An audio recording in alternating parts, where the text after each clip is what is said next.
하나님 우리를 처음 죽음에서 생명으로 이끌으셨던 그 놀라우신 하나님의 은혜, 그 은혜가 우리를 살렸고 또 우리에게 하나님의 생명을 가져다 줬으며 그 은혜가 지금까지 우리를 이끌어 오셨고 또 그 은혜가 우리가 본향에 가는 그날까지 우리를 인도해 가실 것을 믿습니다. 우리가 그 나라에 가서도 영원한 하나님의 은혜와 자비 속에 우리가 영혼을 영유하게 될 줄 믿습니다. 하나님 이런 놀라운 은혜를 우리가 너무나도 쉽게 잊어버리고 또 우리 스스로가 뭔가를 이루려고 했던 이 어리석음으로 말미암아 우리 안에 생명 대신 죽음이 오고 파괴가 오고 또 우리가 깊은 디프레션 가운데 빠지기도 하고 했던 것을 압니다. 하지만 다시 한번 이 복음 안에 담긴 하나님의 놀라우신 파워, 그 은혜의 파워, 사랑의 파워가 다시 한번 우리를 온전하게 새롭게 해주기를 원합니다. 하나님 이렇게 올 가을 우리가 하는 이 디스커버리 클래스를 통해서 하나님 우리의 이해만 도우실 것이 아니라 주님의 그 생명의 파워가 우리의 심령 속에 깊이 역사하셔서 다시 한번 주님의 생명을 우리를 충만하게 채워주시옵소서. 예수님의 이름으로 기도드렸습니다. 아멘.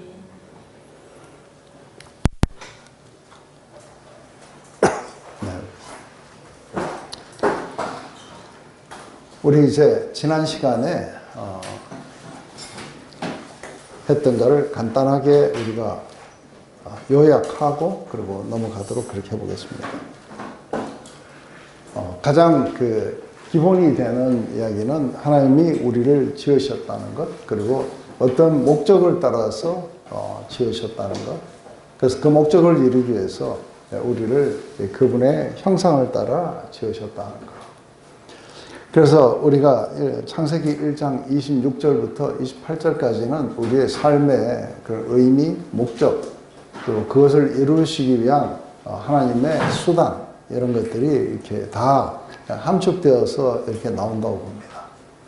그래서 늘 제가 디스커버리를 이렇게 하면서 느끼는 것은 창세기 1장부터 우리가 3장까지만 아니면 4장까지 이것만 잘 이해를 하면은 정말 모든 것이 그 안에 복음이 담겨 있구나 하는 것을 우리가 보게 됩니다. 제일 먼저 이 구절 안에서 우리가 볼 수 있는 것은 하나님이 그분의 모습을 따라 우리를 만드셨다는 것. 그리고 만드신 목적은 모든 만물들을 이렇게 다스리게 하자 하시고, 그래서 모든 만물들을 우리가 정복하고 다스리는 것이 우리의 존재의 목적이라고 이렇게 봅니다. 그런데 그것을 우리가 어떤 모습으로 다스리고 정복하느냐에 따라서 죽음이 오기도 하고 생명이 오기도 합니다. 그래서 우리는 하나님의 그 원래 모습을 우리가 본떠서 만들었고, 그래서 하나님을 이렇게 온전히 대리할 수 있는 그 모습으로 온 땅의 만물들을 이렇게 다스리게 하자 하시고, 그러면서 또 이제 제일 먼저 하나님이 축복하셔서 바로 이렇게 하나님의 모습으로, 하나님의 방식으로 모든 만물들에게 생명을 주는 그런 다스림이 온 지면에 가득 차게 하시려고 이들에게 복을 주시고, 생육하고 번성해서 땅이 충만하라, 그리고 땅을 정복하고, 그리고 이런 모든 피조물들을 다스리라, 이렇게 만드셨다는 것을 우리가 보게 됩니다. 그래서 우리가 지난 시간에 봤듯이 이게 단순하게 그냥 아담에게만 한 이야기가 아니구나. 왜냐하면 아담 안에서는 이런 하나님의 뜻이 다 이렇게 실패로 끝이 나게 돼요. 그래서 이제 궁극적으로 하나님이 인간이 되신 둘째 아담 예수 그리스도를 통해서 이 모든 것들이 이렇게 성취가 되도록, 그것은 만세전에 하나님이 그렇게 계획을 하셨던가 봐요. 그래서 흔히 잘못 이해하게 되면은 이 목적을 알았으니까 우리가 우리 스스로의 노력으로 그렇게 가보자 하게 되면은 이게 이제 완전 거꾸로 가는 거예요. 우리는 그렇게 하기 전에 먼저 뭐예요? 우리가 누구인지를 제대로 이해하고, 그래서 모두가 다 우리가 아담 같지만 아담이 아니라 우리 모두는 하와예요. 그래서 아담과 연합할 때에 하나님의 모습이 나타나요. 그래야 온 세상을 그렇게 생명으로 충만하게 채워줄 수 있다고 이렇게 보는 거죠. 그래서 이제 이 이야기를 우리가 보면은 우리 신약에서 이렇게 나오죠, 그죠? 그래서 신약에서는 우리 이게 에베소서 1장이에요. 근데 에베소서 1장에서부터 우리 1장 3절에서부터 이게 10절까지 그 안에 그리스도 안에라는 이야기가 몇 번 나온다 했어요? 찬송하리로다 우리 주 예수 그리스도의 아버지. 그래서 복을 주시되 하고서는 전부 나오는 게 뭐예요? 그리스도 안에서. 그리스도 안에서. 이게 10번 나와요. 그래서 이게 완전히 마무리되어 가는 여기에 1장 10절에는 무슨 말이 나오느냐면 이제 모든 것들이 그리스도에게 속해서 그리스도 안에서 모든 만물들이 하나가 되게 하려 하십니다 하는 이야기가 이제 10절에서 이렇게 끝이 나요.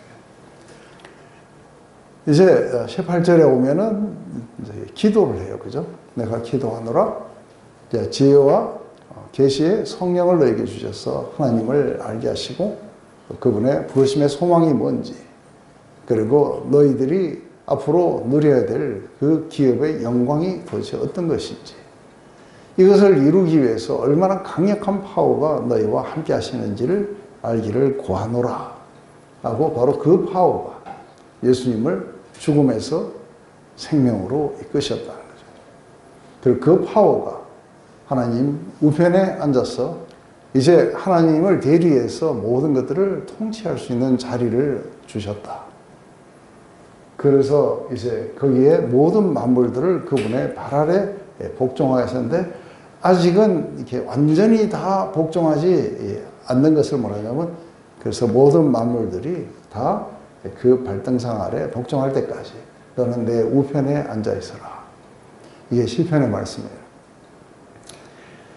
그러고서는 거기에다가 이제 교회를 만드신 거예요. 교회를 만드시는 그 과정은 그분의 생명을 죽어가는 영혼들에게 주어서 그래서 죽음에서부터 하나님의 생명을 가진 존재들로 태어나서 그리스도와 연합하게 하시고 그리고 그리스도와 연합된 바로 이 교회, 인간을 통해서 이제 그분의 생명이 끝없이 흘러가서 그래서 수많은 영혼들을 죽음에서부터 생명으로 우리가 끄집어내는 그 일을 하신데 그게 바로 우리 지난 학기에 했던 사도행전이에요. 제일 먼저 위로부터 아주 굉장히 강력한 성령의 그 강림 그리고 이들이 그것으로 충만하게 채워지자 생명력 속에서 일어나서 아무런 두려움 없이 자신을 과감하게 내어 던지고 주고 그리고 온 세상에 죽음이 있는 곳에 찾아가서 생명으로 끄집어내는 장면들을 우리가 지난 학기 동안 이렇게 봤어요. 그래서 지금도 그 일들은 계속해서 진행되고 있다. 그런데 그분은 바로 이 교회의 머리가 되셔서 모든 만물들을 그분의 생명으로 충만하게 채워주시고 계신 거예요. 채워주시는데 제일 먼저 채워야 될 것은 바로 이 땅에 있는 그분의 몸인 또 그분의 아내인 이 하와 우리 교회를 통해 가지고 바로 거기에 생명으로 충만하게 채워주셔서 그래서 이들을 통해서 모든 만물들을 채우신다는 것.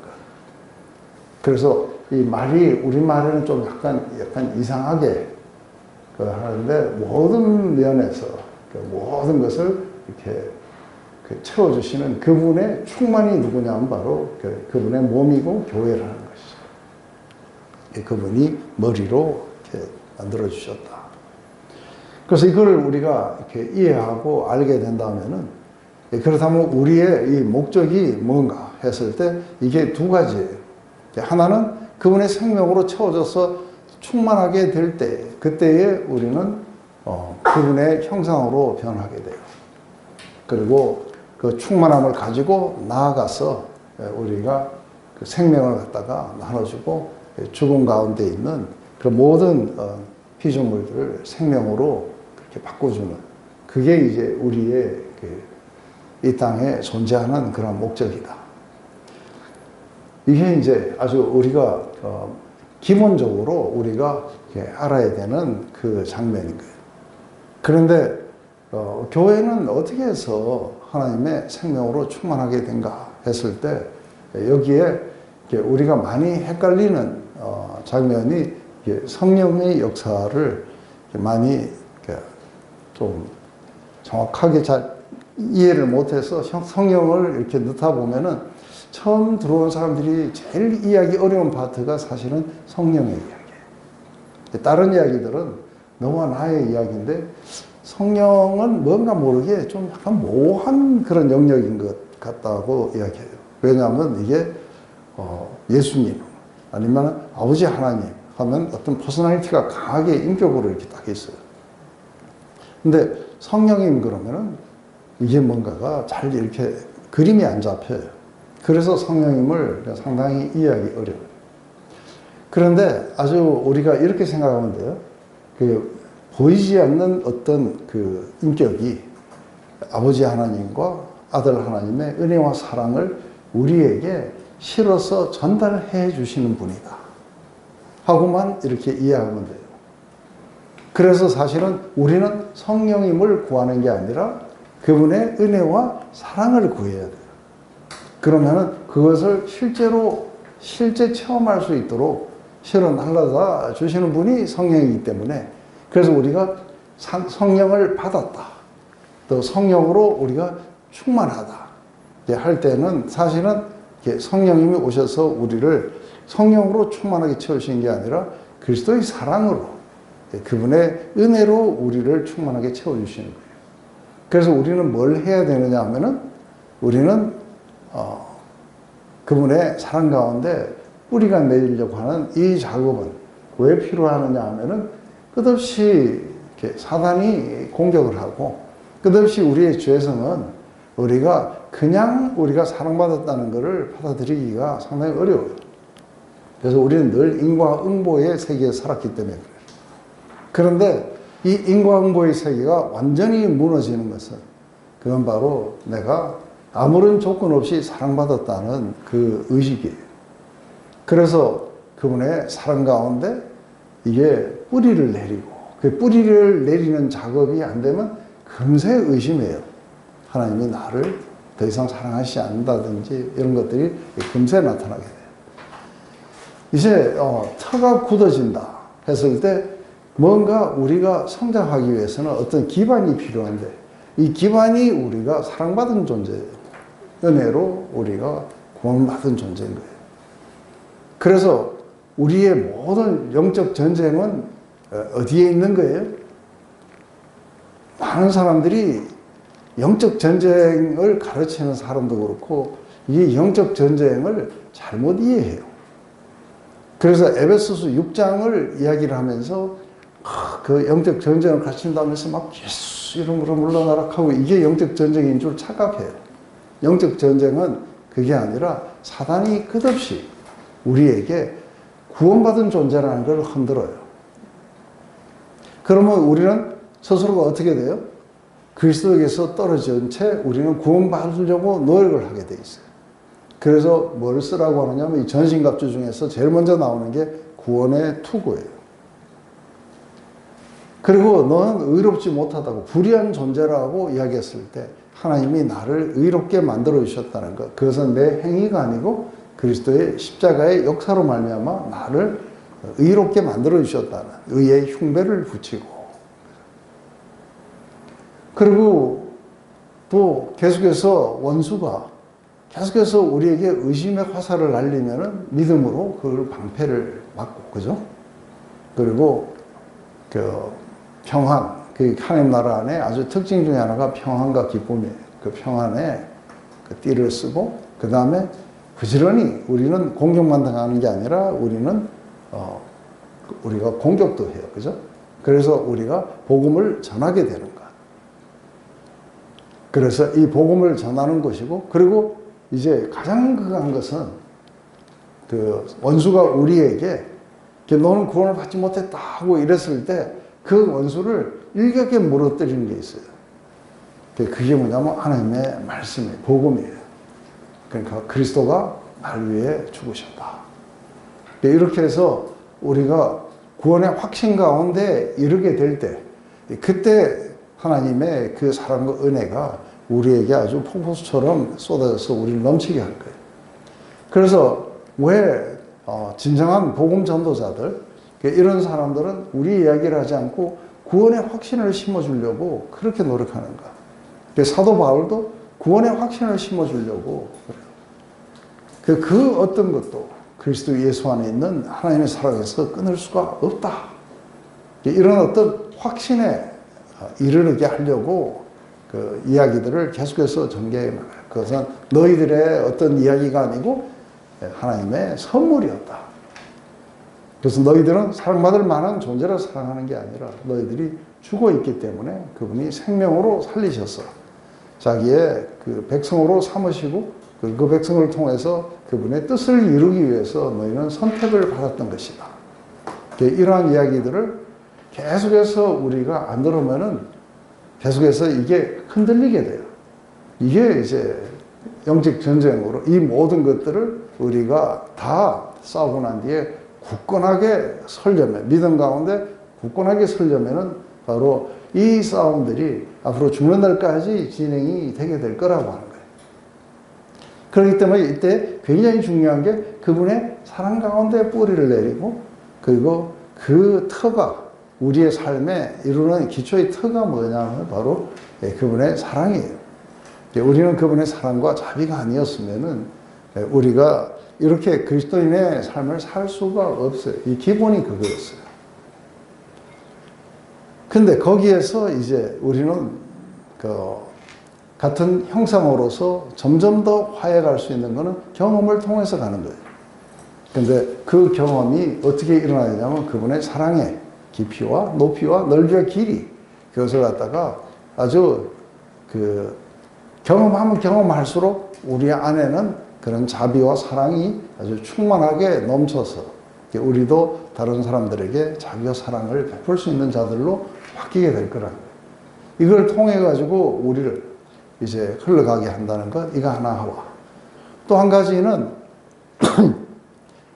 이제 이것을 진짜로 방해하는 것, 사단의 문제가 아니고 진짜로 방해하는 한 가지는 뭐냐면 자기 안에 자기의예요. 이것은 우리가 살아오면서 너무나도 당연하게 생각해왔던 것이기 때문에 어떻게든 자기가 뭔가를 이루려고 하는 이런 것들이 있는 거예요. 그래서 처음에 도덕주의나 뭐 이런 것들이, 경건주의 같은 것들이 왜 이단이냐 이렇게 얘기했을 때는 굉장히 의아해요. 그죠? 근데 이제 이 원리 속에서 이것은 뭘 말하는 거예요? 여전히 그러니까 하나님의 생명이 나를 살리는 게 아니라 자기가 만들어가요. 그래서 사실은 이게 죽어야 돼요. 이게 부인이 돼야 돼요. 그래서 나는 생명이 없다는 걸 갖다가 받아들여야 돼요. 그래서 자기 부인과 자기 죽음이 안 일어나면, 그러면은 우리는 가짜를 만들어내기 시작해요. 거기는 생명이 없어요. 그래서 여기에 아주 또 중요한 그 이야기 가운데 하나가 이 갈라디아서 2장의 말씀이에요. 다 같이 우리가 그 율법을 어기면서 음식을 이렇게 먹고 있는데 야곱으로부터 사람이 오니까 도망을 가버렸어요. 그러니까 이제 왜 도망을 갔느냐 하면은 이게 그리스도로 말미암아 의로워지는 게 아니라 법을 지켜서 의로워진다는 의식이 남았던 거예요. 이게 베드로에게 남아가지고 이게 뒤로 도망을 갔던 거죠. 그래서 사도 바울이 이제 베드로를 대면하면서 우리는 원래 그 잡다한 법들을 잘 지키지 않았었느냐. 근데 인간은 그렇게 의로워지는 게 아니라는 걸 알고 그걸 버리고 우리는 그리스도를 믿는 믿음으로 말미암아 왔다. 그런데 왜 여기에서 이런 잡다한 그 구절들을 안 지켰다고 우리가 죄인으로 발견되어야 되느냐? 그것은 그리스도가 우리를 죄짓게 하는 자냐? 그럴 수는 없다. 그럼 왜 그러냐면 우리가 한때 버렸던 것을 우리가 다시 세웠기 때문에 그렇다. 그러면서 이제 그 아주 굉장히 멋있는 이야기가 나와요. 나는 그리스도와 함께 십자가에 못 박혀 죽었다. 그래서 더 이상 이제 내가 뭔가를 해야 되고 이런 것들은 없다. 그래서 오직 내 안에 그리스도가 사시는 것이다. 이게 굉장히 중요한 거예요. 사람들은 맨 거기다가 어디다가 뭐 이렇게 자기 이야기를 하고 할 때 맨날 자기 이야기예요. 내가 그랬는데 오늘 그걸 못해갖고 뭐 어쩌고저쩌고. 그거는 제대로 잘 이해하지 못하는 게 사마리아 여자는 왜 그렇게 살았어요? 교육을 잘못 받았어. 조금 끼가 있었어. 뭐 어떤 거예요?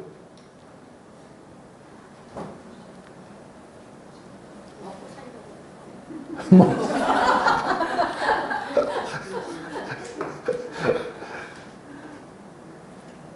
하나님의 생명이 없어서 그래요. 그래서 우리가 생명, 생기 다 똑같은 거예요. 생수 다 똑같은 말이에요.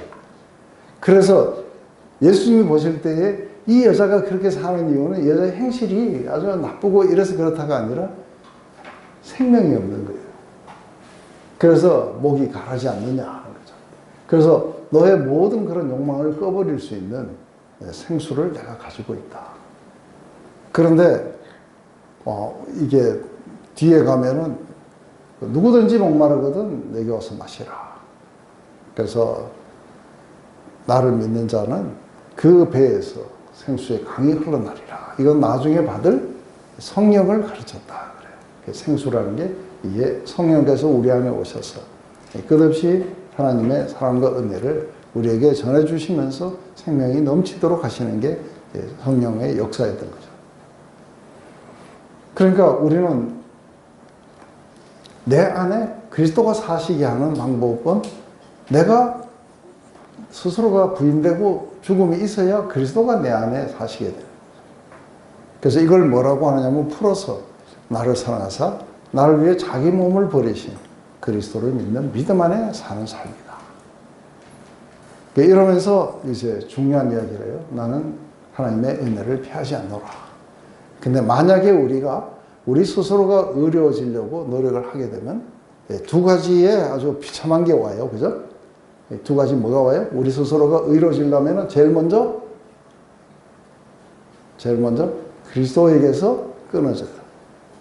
그리고 또 한 가지는 뭐예요? 은혜에서 떨어져요. 이제는 자기가 살아야 돼요. 그러면은 다시 선악과를 따먹은 그 이야기로 되돌아가는 거예요. 근데 이 자체를 잘 이해하지 못하기 때문에 그리스도의 은혜와 사랑 가운데 거하는 게 아니라 자기가 의로워지려고 노력하는 그런 삶이 너무 많이 있다는 거죠. 그래서 우리가 이제 다시 한번 잠깐만요. 아까 소연이 말을 들을 걸 그랬다.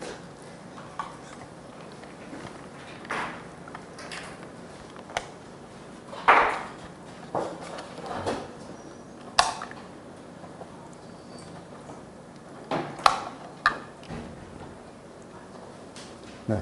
어서 오세요. 딱 맞춰서 오셨어요.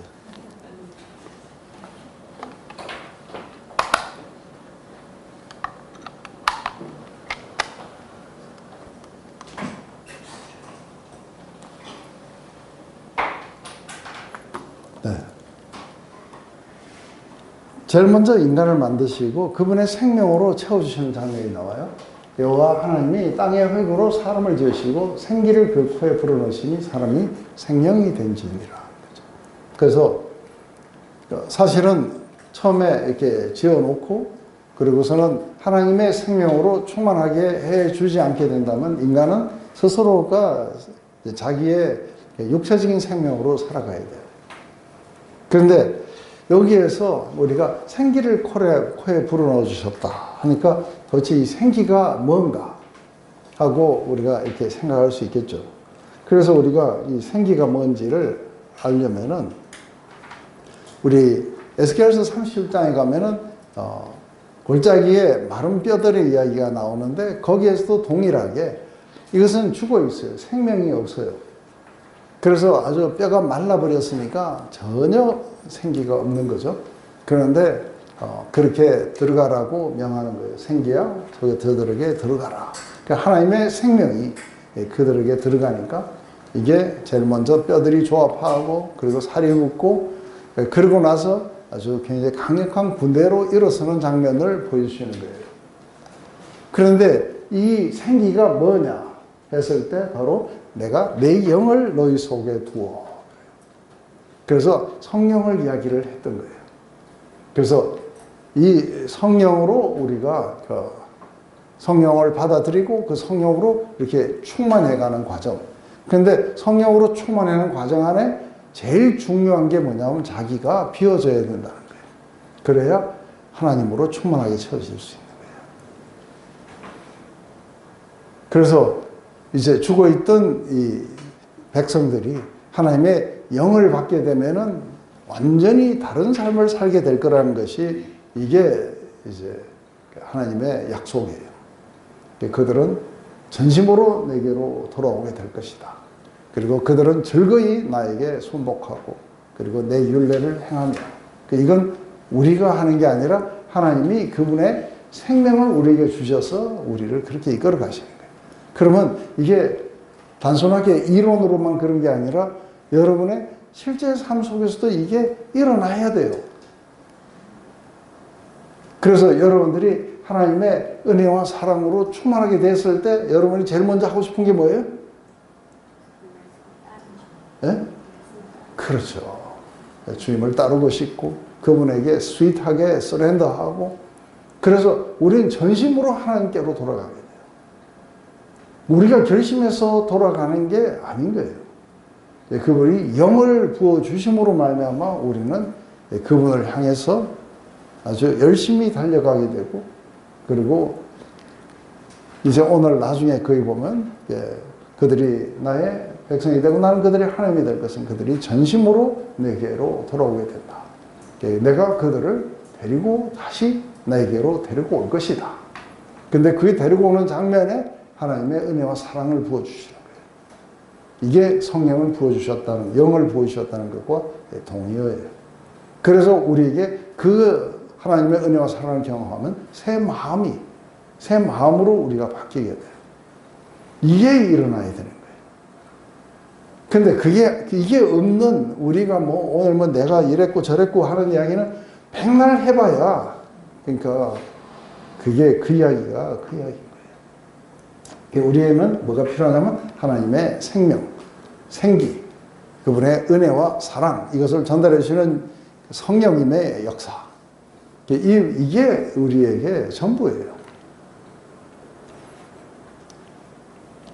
아까도 좀 그걸 했지만 우리가 사마리아 여자가 그랬던 것은 이 생명, 이 생기가 없었던 거예요. 그런데 이것을 갖다가 이 물을 마신다 하고 이렇게 표현도 돼요. 생수를 마신다. 이것도 성령이에요. 그래서 하나님의 사랑과 은혜를 갖다가 경험하게 되는 거죠. 그렇게 되면은 그 속에서부터 영생토록 솟아나는 샘물이 되어서 나타날 거다. 그러면서 목마른 사람들은 내게로 와라. 그래서 성경에서 말하는 것처럼 그 배에서 생수의 강이 흘러나리라. 이런 글을 읽는 자들이 받을 성령을 가르쳐 말씀하십니다. 예수님께서 아직 돌아가시고 그리고 부활하시지 않았기 때문에 성령이 아직 그들에게 있지 않더라 하고 친절하게 가르쳐가지고 이렇게 이야기해요. 그래서 이게 그래서 다시 한번 이제 왜 이방인들은 그렇게 사는가에 대한 이야기가 나와요. 이제부터 너희는 이방인의 그 마음에 허망한 것으로 행한 같이 행하지 말라. 그들의 총명이 어두워지고 그들 가운데 있는 무지함과 그들의 마음이 굳어짐으로 말미암아 하나님의 생명에서 떠나 있다. 그들은 제일 먼저 하나님의 진리에서 떠나니까 그들은 아주 똑똑하다고 생각하고 이게 베스트가 아닐까 생각하지만 사실은 그들은 굉장히 이게 무뎌져 있어요. 그죠? 어두워져 있어요. 이렇게 이해가 어두워지는 거죠. 그래서 사실은 어떻게 사는 게 옳은 것인지 잘 몰라요. 그래서 무지한 거. 그러면서도 마음은 또 굳어가지고 계속해서 그렇게 가면서 예수님에게 이렇게 와서 그렇게 자기를 부인하고 예수님을 따라가고 이걸 안 하고 마음이 굳어져 있어요. 그 결과가 뭐예요? 하나님의 생명에서 떠나 있기 때문에 이런 일들이 일어나게 된다. 우리는 하나님의 생명 가운데로 이게 저절로 왔다 갔다 하네.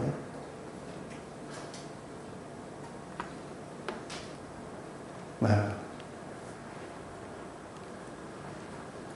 이게 이제 굉장히 중요한 파트예요. 처음부터 하나님이 그 코에 생기를 불어넣어 주시면서 인류의 역사가 이렇게 시작이 돼요. 그런데 이게 어떻게 꺼져버리냐는 이야기는 우리가 3장에 가서 죄가 오면서 꺼져버려요. 그래서 이제 그 죄의 본질이 뭔가 하는 것도 중요해요.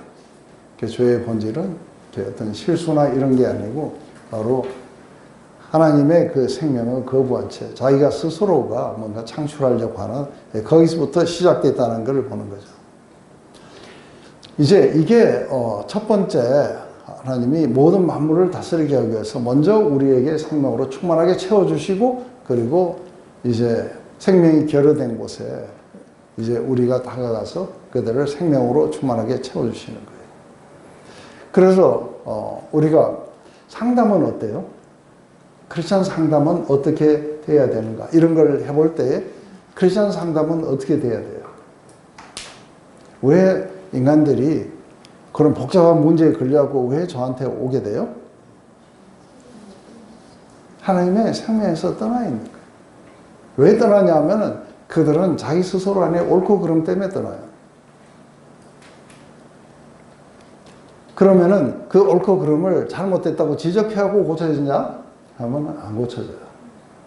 그러면 뭘 해야 이 사람들이 고쳐져요?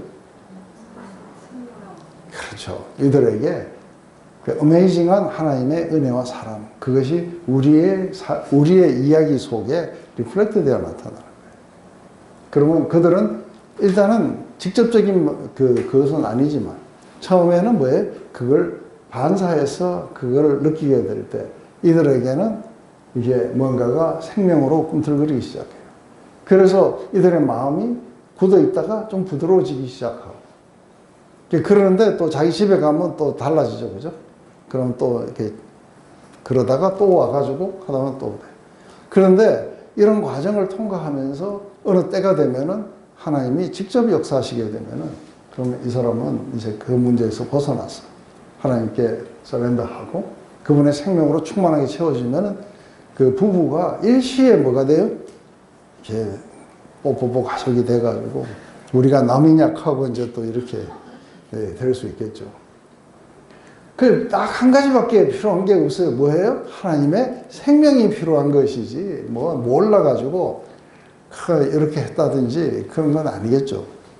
이게 돼야 그 다음에 우리가 아주 구체적으로 이걸 어떻게 그 부부가 서로 관계하는 것이 좋은 건지 그게 하나님의 그런 어떤 방식인지는 그건 그 다음에 가르쳐야 되는 문제고 처음에는 이들이 그렇게 하고 있는 이유는 하나님의 생명에서 떠난 거예요. 그런데 이제 그게 이렇다면은 이제 두 번째는 뭐냐면 그렇다면 우리가 그 생명을 전할 때에 그때의 우리의 모습은 어떻게 돼야 되느냐 하는 거예요. 우리의 모습은 어떻게 되냐 했을 때 이제 그분의 형상을 이렇게 본받게 돼요. 그래서 그분의 형상을 따라 우리를 지으셨다 했는 그 이해가 있는 거죠. 그래서 왜 지으셨는지를 알면은 어떻게 우리를 지으셨는지도 이제 알아야 돼요. 그래서 우리가 하나님의 모습을 대신해서 이렇게 비춰주게 되는 거예요. 그래서 이걸 누가 하시냐면 그리스도께서 하시는데 빛이 있으라 하시던 그 하나님께서 예수 그리스도의 얼굴에 뭐를 비춰주시냐 했을 때 예수 그리스도는 실제로 하나님의 그것의 오리진이면서도 그것을 반사해서 비추는 그 역할을 하세요. 그래서 그분은 본체의 형상이에요. 그렇지만 그분의 이렇게 광채, 그것을 갖다가 우리에게 비춰주시는 거예요. 아버지 하나님 마음 안에 있는 사랑과 은혜를 우리에게 비춰주시는 거예요. 그래서 예수 그리스도 얼굴에 있는 하나님을 아는 그 빛을 우리의 마음속에 비추셨느니라. 그때 우리는 예수님을 통해서 아버지 하나님의 마음 안에 있는 은혜와 사랑을 알게 되는 거예요. 그럼 우리도 반사해서 비출 수 있겠죠. 예수님이 그렇게 비추시듯이 우리도 그렇게 비출 수가 있는 거예요. 그때 우리는 하나님의 형상이 되는 거예요.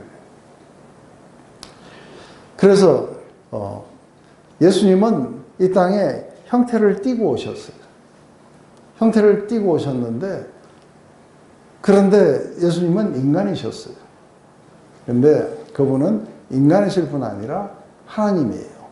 왜냐하면 우리 인간 안에 하나님과 인간의 모습이 만나고 있어요. 왜 그렇게 만나게 됐느냐 했을 때는 예수님은 하나님의 그 모습을 완전히 우리에게 비춰주시는 인간이세요. 그러면서도 하나님의 본체세요.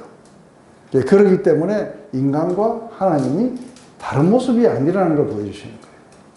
그래서 한 그리스도 안에 하나님과 인간이 만나서 완벽하게 하나로 조화된 분이 바로 예수 그리스도신 거예요.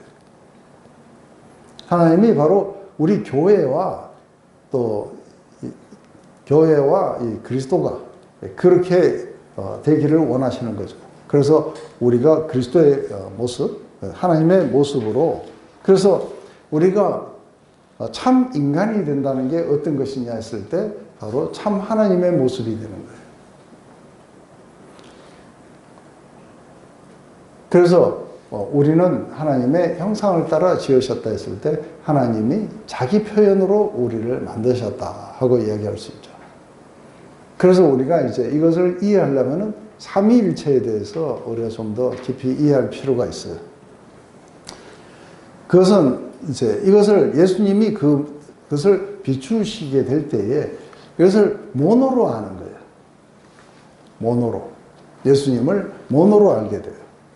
하나님도 모노로 알고. 그래서 하나님이 예수님에게 비추어서 예수님이 우리에게 비추신다. 그래서 모노로 다 이렇게 존재한다고 착각하는 거예요. 그래서 우리가 하나님의 형상, 이렇게 했을 때 하나님이 어떤 분이신가를 갖다가 나타내주고 있는 거예요. 그런데 하나님의 그 모습이 어땠을까 했을 때 우리가 하나님을 가장 잘 표현한 그것은 바로 삼위일체 하나님. 그래서 공동체라고 이야기하는 거죠. 그래서 우리가 우리의 형상을 따라 우리가 사람을 만들고 하고 우리라는 이 단어를 이렇게 생각합니다. 그래서 우리가 이걸 이해할 때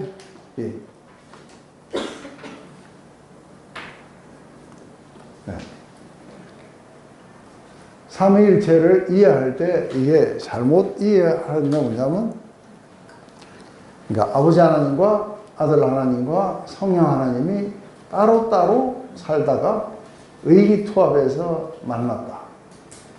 그러니까 이렇게 아는 분들도 있고, 그 다음에 서로가 다른 영역을 다스린다. 그래서 옥황상제가 있고, 그리고 용왕님이 있고, 뭐 이런 식으로 이렇게 잘못 이해한 거죠. 그리고 이제 제일 잘못 이해한 게, 내가, 그러니까 우리 아버지의 아들이면서 우리 아들의 아버지고, 그리고 우리 아내의 남편이기 때문에 나는 아들도 아버지도 남편도 된다. 이런 거를 양태론이라 그래요. 그리고 각각의 다른 영역을 다스린다는 건 삼신론, 신이 세 개예요. 그게 아니고 하나님은 하나님의 속성 이랬을 때 가장 이제 이 파트를 받아들이기가 상당히 어려운 게 뭐냐면 우리는 그런 형태로 존재하는 그 어떤 존재를 본 적이 없어요. 그래서 세 분이 완전히 하나의 공동체를 이루고 계시는 이런 것을 갖다가 그러니까 서로가 공동체가 되려고 노력하는 게 아니라 원래 존재 양식이 그래요. 그래서 존재 양식이 원래부터 하나님은 세 분이 한 하나님으로 존재하고 계신 거예요. 그래서 완벽한 공동체가 이게 하나님의 존재 양식이에요. 그런데 이거를 자꾸만 우리나라에서는 삼위일체라는 것도 제가 볼 때는 좀 잘못된 말이에요. 위격이 있는데 제1위격이 아버지고 제2격이 뭐 이라고 성령님은 쫄따구처럼 그 자체가 완전히 잘못됐어요. 이 공동체 안에 그런 어떤 위격이 있을 수가 없어요. 왜냐하면 사랑으로 연합된 공동체 안에 높고 낮음의 이야기가 있을 수가 없는 거예요. 그런데 마치 아버지 하나님이 제일 높고 그리고 예수님이 고다음이고 성령님이 제일 낮은 그런 어떤 형태로 인식하는 것도 이 공동체, 삼위일체를 잘못 이해하는 거예요. 이거 어떤 사람들은 뭐 이렇게도 이야기해요. 삼위일체를 이야기할 때 원탁의 테이블이에요. 그 원탁은 어디부터 시작되는지 잘 몰라요. 누가 높은 자리인지를 몰라요. 그래서 원탁이 이렇게 있다면 세 분이 같이 이렇게 앉아 있는 거다. 그래서 누가 더 높고 낮음의 자리가 없는 거예요. 이게 예수님이 아버지 하나님과 동등됐지만 그것을 자신을 비워서 종의 형체를 취하신 것은 예수님의 자유의지였지 원래 낮아서 그렇게 하신 건 아닌 거예요. 그래서 우리가 순종했다든지 이런 것을 갖다가 이게 낮았고 그리고 우리가 순종을 드려야 되는 그 대상은 높고 뭐 이런 식으로 생각하는 자체가 잘못된 이해였을 거라고 봐요. 근데 오늘 이게 왜 자꾸 왔다 갔다 하죠?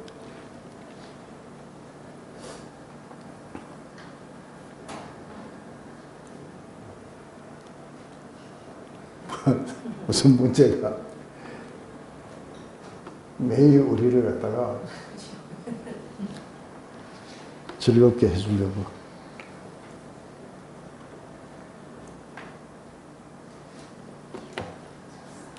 아주 숨바꼭질을 하는 것 같아요.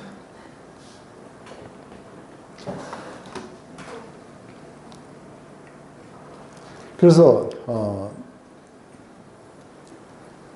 하나님의 삼위일체를 이야기할 때 이때에 이제 이거를 하나님이 도대체 어떤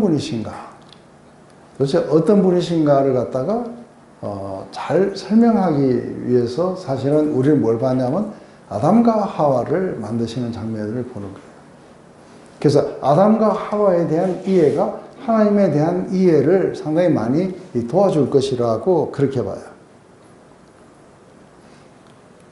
그래서 이제 우리가 나타나는 게 이제 이 장면이죠.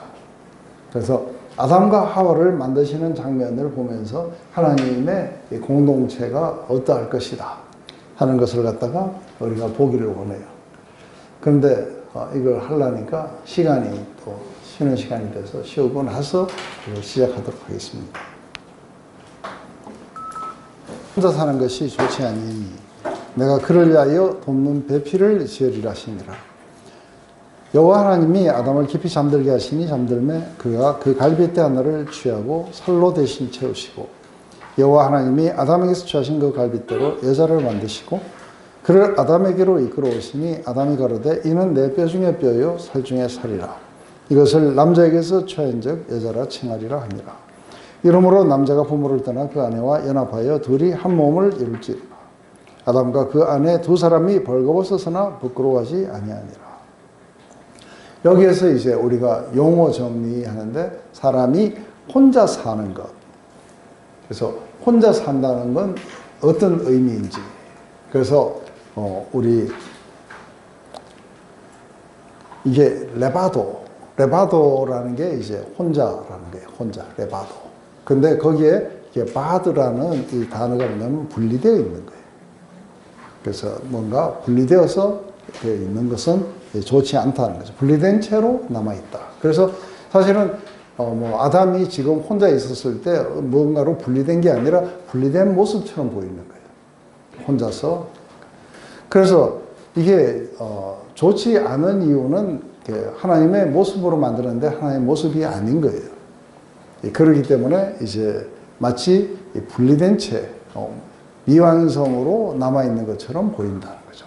그래서 우리가 인간이 혼자 모든 사람들과 분리된 채 혼자로 있을 때가 이제 사람들은 아주 불완전한 상태 속에 놓여 있게 되는 거죠. 그래서 이것을 완전한 상태로 우리가 바뀌려고 그러면 누군가와는 사랑으로 연합되어 있어야 돼요. 그래야 이제 그 완전한 상태로 우리가 이렇게 가게 되는 거죠. 그래서 하나님이 세 분이 한 하나님을 이루듯이 인간도 그 남자만 인간이 아니고 여자만 인간이 아니고 남자와 여자가 인간인 거예요. 그래서 우리도 여기 보면 사람 인변할 때 하나는 조금 크고 하나는 여자들이 작아서 이렇게 해갖고 둘로 해서 사람이다고 이렇게 이야기를 하죠. 그래서 아담이 혼자 사는 것이 좋지 않다. 그것은 미완성인 거죠. 불안정한 상태, 불안한 상태, 뭔가 분리되어 있는 것 같은 그런 상태. 그런데 그래서 돕는 배필을 짓는다고 했을 때 이 돕는 배필은 뭔가가 일을 하는데 뭔가가 손이 딸리니까 하나 지어가지고 하녀처럼 이렇게 하려고 하는 게 아닌 거죠. 그래서 돕는 배필이라고 이렇게 번역된 거는 케네케도라는 이 단어는 상대방을 의미해요. 케네케도. 그래서 하나님의 모습을 완전하게 나타내려면 누군가가 상대가 있어야 돼요. 그게 그래서 이게 불완전한 상태에서 완전한 상태로 가게 될 때에 필요한 존재를 돕는 배필이라고 하는 거예요. 그래서 사실은 이제 적어도 공동체를 이루려면 나 이외에 상대가 있어야 되는 거예요. 이게 이제 하나님의 그 뜻인 것이죠. 그래서 이제 중요한 것은 하나님이 이제 이런 그 창조의 과정 안에서 아담만 만들었을 때는 이제 그렇다는 걸 일부러 성경이 나타내 준 거예요. 그래서 아담을 어떻게 해야 되냐면 이게 남자와 여자로 만들어 주시는 거예요. 그래서 아담의 갈비뼈를 취해가지고 하와를 만드신 거예요. 근데 이것은 원래 하와는 누구였냐면 아담이었어요. 그래서 이제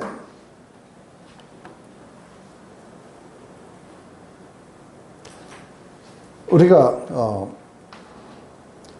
공동체가 될 때는 혼자서는 절대로 될 수 없다는 사실, 하나님의 모습을 반영할 때는 혼자서는 절대로 될 수가 없다는 사실. 그래서 이 자체는 내가 도덕적으로 아무리 뭔가 내가 내 삶을 잘 정리한다 하더라도 하나님의 모습이 아니라는 게 이해가 되셔야 돼요. 그죠? 그 안에는 하나님의 모습이 없어요. 하나님의 모습은 누군가와 연합할 때 일어나는 거예요. 그래서 이제 이게 원래 다르지 않다는 걸 만약해서 남자에게서 취하였은즉 여자라 하리라. 이시에서 이샤가 나온 거예요. 이것은 원래 하나였다는 뜻이에요. 이시, 이샤. 그래서 남자로만 여자로만 다 불완전한 미완성 작품들인 거죠. 그래서 이제 하나님의 모습을 이렇게 반영하는 거예요. 궁극적으로 하나님은 이제 아까 에베소서 1장 10절의 내용이 하나님이 이렇게 예수님을 보내셔서 이런 모든 구원의 역사를 이루시는 그 목적, 하나님이 창세전부터 우리를 선택하시고 그리고 우리에게 축복하시고 이렇게 하시는 모든 것의 최종 목적은 뭐예요? 아까 제가 에베소서 1장 10절.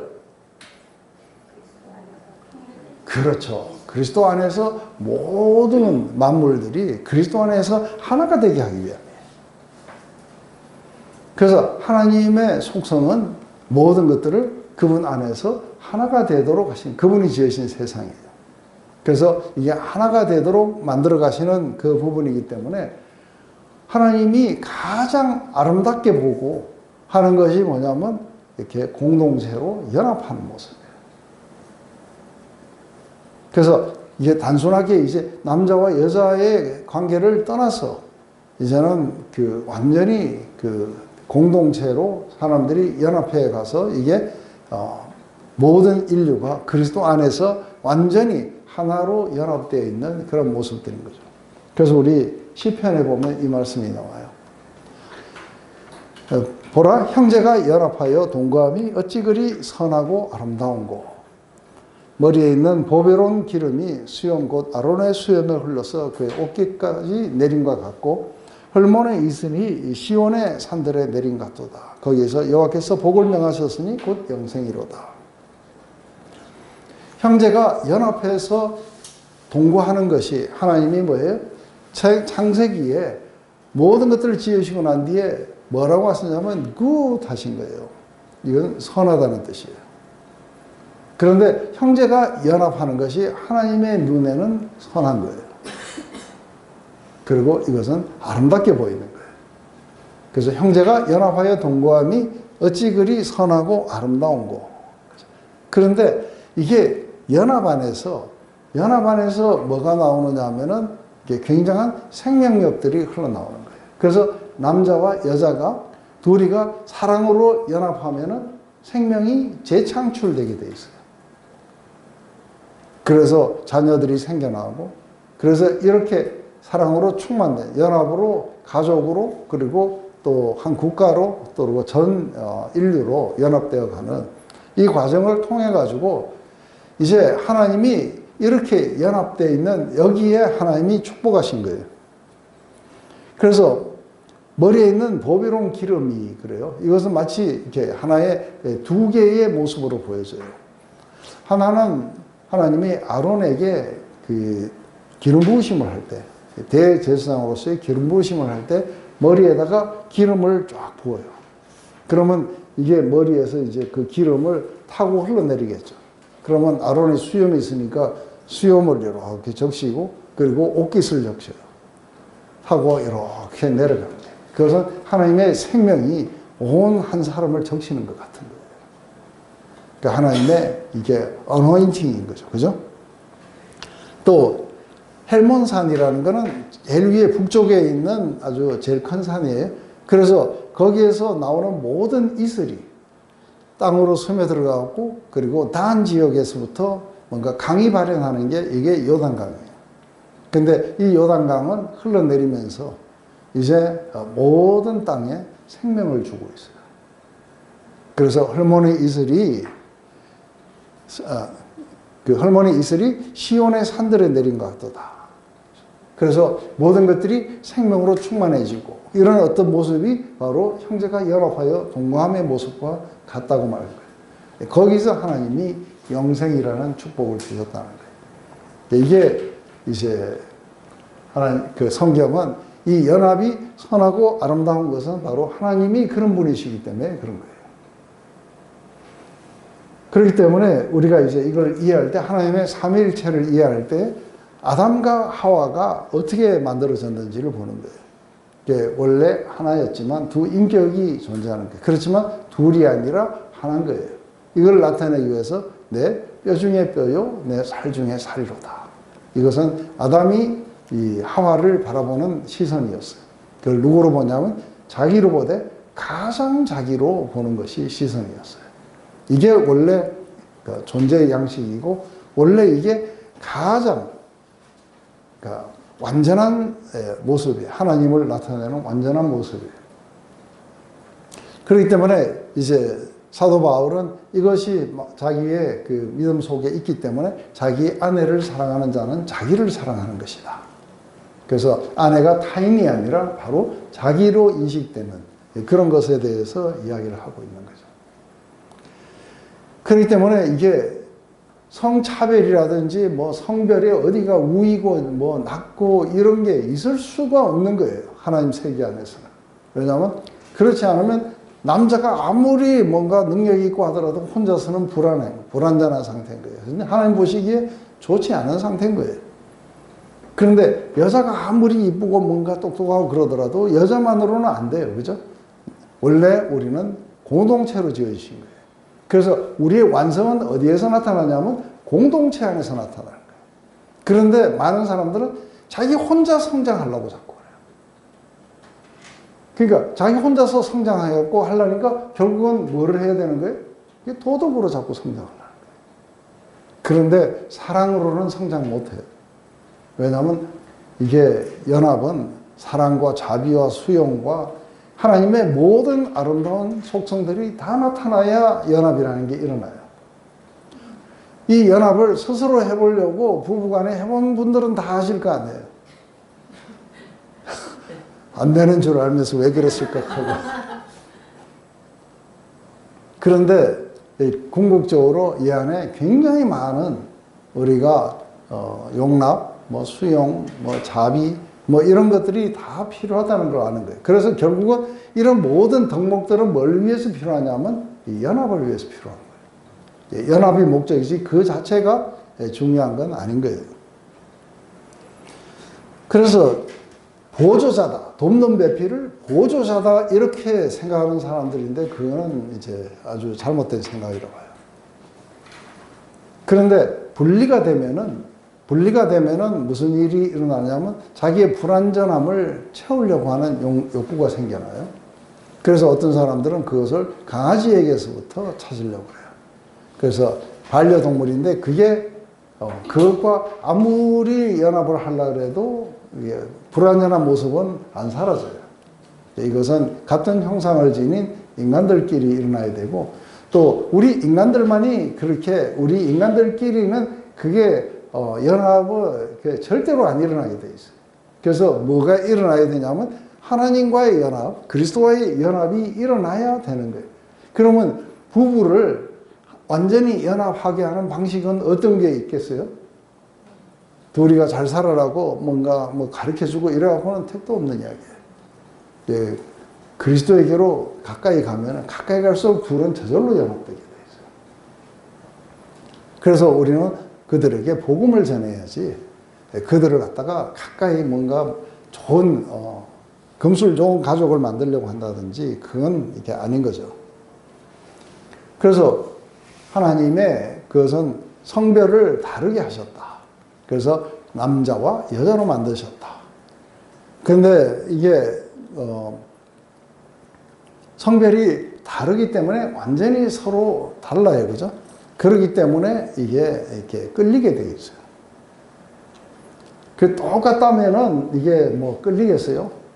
그래서 제가 어떤 남자를 보고 끌린다든지 이렇게 되면 생각만 해도 좀 징그러워요. 그죠? 반장님이 저를 이상한 눈초리로 쳐다보신다든지. 네. 한동안 소름이 끼칠 것 같아요. 그런데 이게 서로가 완전히 다른 존재, 남자는 완전히 이쪽 극단이고 여자는 완전히 극단인데 놀랍게도 이 남성과 여성은 서로가 끌려서 하나가 되려고 하는 이 성향을 가지게 되는데 문제는 뭐냐면 그 안에 죄성이 있어서 자기를 채우려고만 한다는 게 그게 문제겠죠. 근데 진정한 연합은 이 기쁨을 창출해요. 그리고 말할 수 없는 평강을 가져다 주겠죠. 하나님 나라 안에 가장 커다란 특징이 바로 이 기쁨과 평강인 거예요. 그것은 하나됨으로 하나님과도 하나가 됐고 그래서 하나님을 향한 두려움이 사라지고 그리스도와 내가 하나가 됐다는 것 이런 어떤 의식이 굉장히 중요하죠. 그래서 결국은 하나님과 그리스도와 성령이 하나이듯이 그 다음에 그리스도와 우리가 하나이듯이 그러면 결국은 우리는 삼위일체의 그 관계 속에 들어가서 다 하나가 되는 거예요. 그 안에는 어떤 분리나 어떤 두려움이나 이런 것이 이렇게 존재할 수가 없다.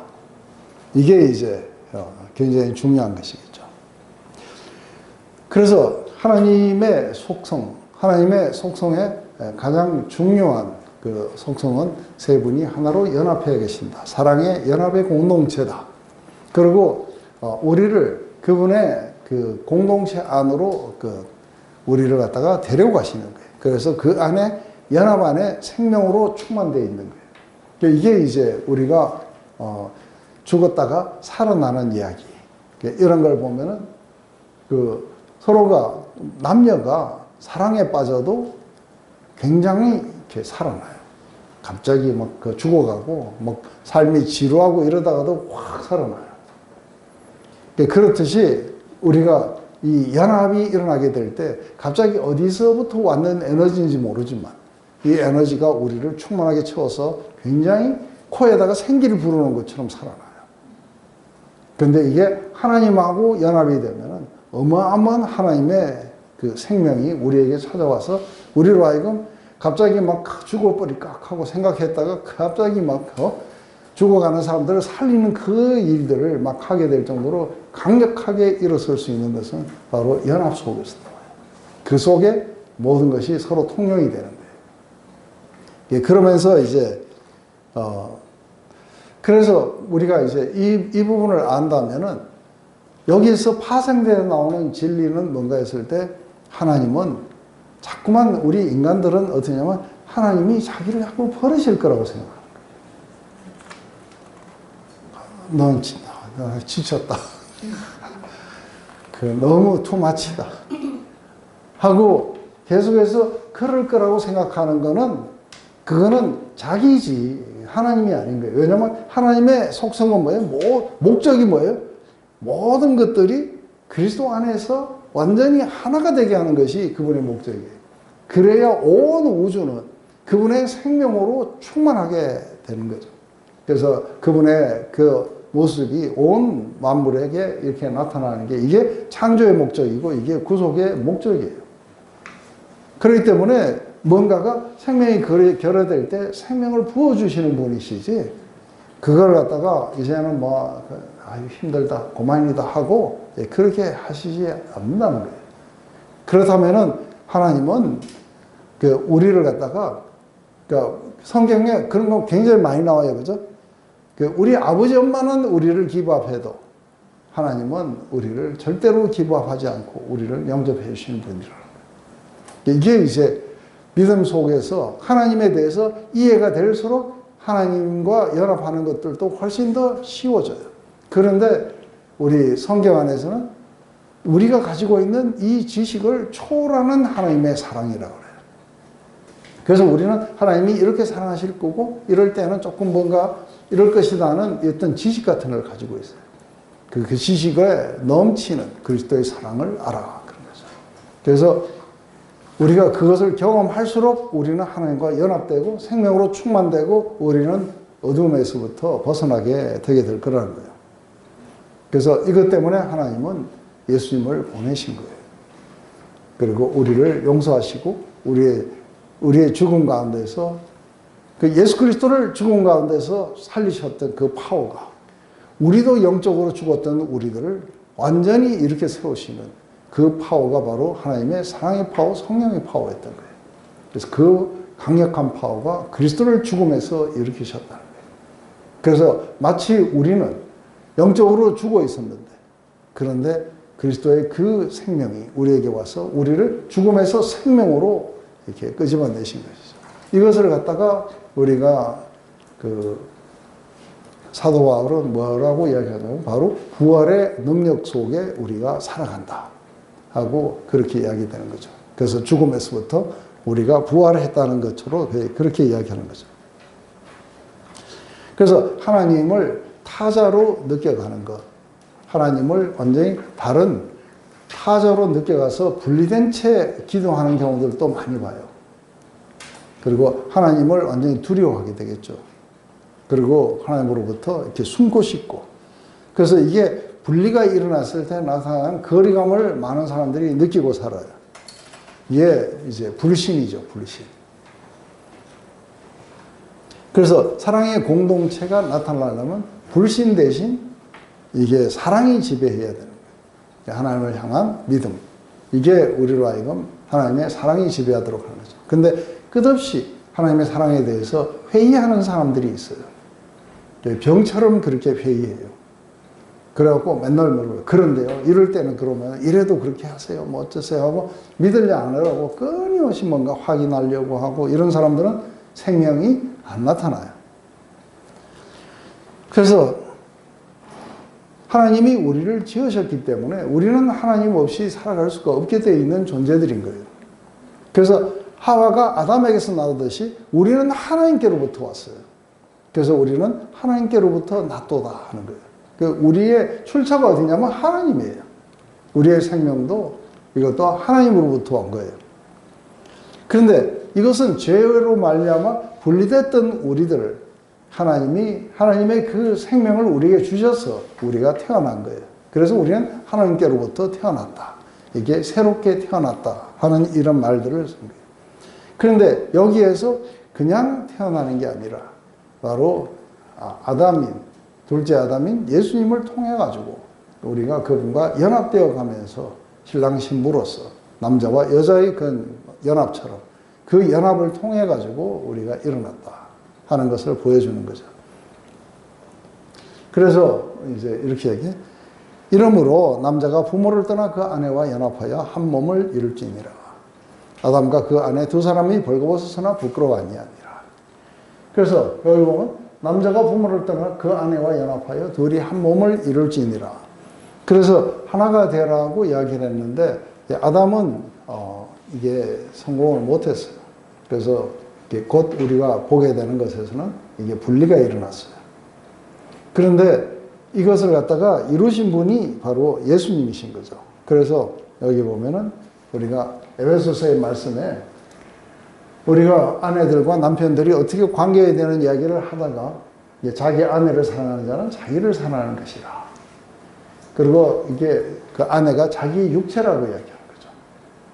그러면서 이러므로 사람이 부모를 떠나 그 아내와 합하여 그 둘이 한 육체가 될지니 이 비밀이 크도다 내가 그리스도와 교회에 대해서 말하노라.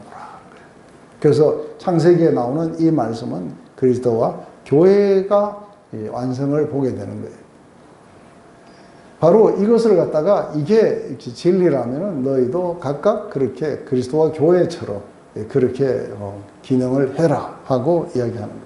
그래서 왜 갑자기 복음에 대해서 이야기하다가 갑자기 가정에 대한 코드가 나오느냐 했을 때 이 가정에 대한 코드가 나오는 그 이유가 바로 하나님의 이 복음을 설명하기 위해서예요.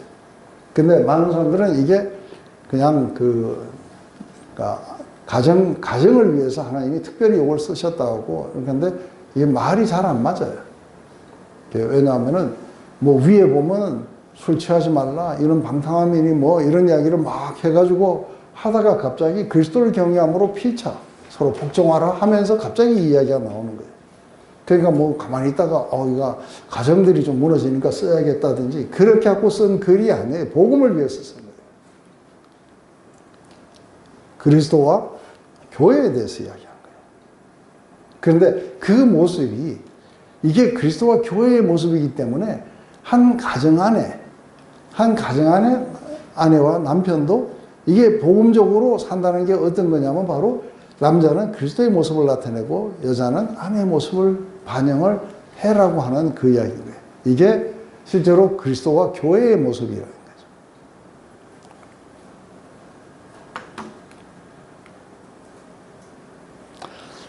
그래서 예수님은 우리를 어떻게 보실까 했을 때 타자로 보실까? 네, 그렇지 않죠, 그죠? 예수님은 사랑으로 연합하셨기 때문에 내 살 중에 살이요 뼈 중에 뼈다 하고 우리를 타자로 보시지 않아요. 그래서 나타나는 게 뭐냐면 우리의 죄를 누구의 죄로 여기시느냐 했을 때 바로 당신의 죄로 여기셔서 십자가를 지신 거예요. 그리고 우리에게는 바로 그분을 타자로 보지 않기 때문에 그분의 의, 거룩함 이런 모든 것들이 우리의 것으로 여기게 되기를 원하는 거예요. 이게 이제 서로 물건을 통용하듯이 그리스도와 우리가 서로가 이런 것을 이렇게 통역하는 그래서 이게 사랑의 연합 속에 나타나는 이렇게 신비인 거죠. 그리고 이제 하나님과 연합된 우리 그리스도와 연합된 인간들은 어떻게 하나님 안에서 이렇게 연합되고 충만해지는지에 대해서 골로새서 2장 9절에서부터 10절인데 여기 보면 그 안에는 신성의 모든 충만이 육체로 거하시고 너희도 그 안에서 충만하였었다 하고 이야기해요. 그는 누구냐면 예수님이에요. 예수님 안에는 하나님의 모든 것이 충만하게 거하고 있어요. 그래서 하나님을 리플렉트하지 않는 것이 하나도 없게 돼요. 그리고 하나님의 파워, 하나님의 사랑 모든 것이 그분 안에 거했는데 우리가 그분 안에 들어감으로써 우리도 또한 예수님 안에서 충만해지는. 그래서 우리는 어디에서 충만해지냐면 예수님 안에 충만해져야 돼요. 그래서 사도 요한은 뭐라고 하냐면 우리가 예수님 안에서 뭘 봤냐면 그분의 영광을 보니 아버지의 이 독생자의 영광이요 하는 것은 아버지를 온전히 나타내 줄 수 있는 그분의 영광이었다는 거죠. 그리고 거기에는 은혜와 진리가 충만하더라. 그래서 우리가 그분으로부터 우리는 계속해서 생명을 받게 되는데 이것은 뭐예요? 은혜 위에 은혜더라. Grace after grace. 그래서 지속적으로 하나님의 은혜가 우리를 충만하게 채우시는 거예요. 이게 이제 우리 그 요한복음의 프롤로그 할 때에 이게 나타났던 것이죠. 그래서 아까 우리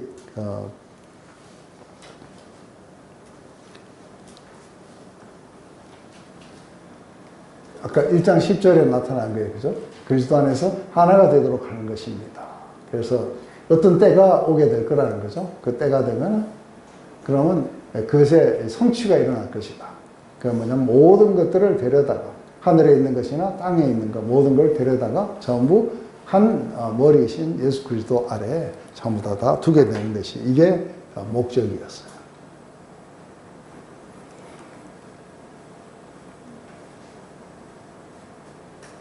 그래서 결과적으로 이게 뭐가 일어나야 되냐면 삼위일체 하나님은 우리를 갖다가 하나 되도록 지으셨어요.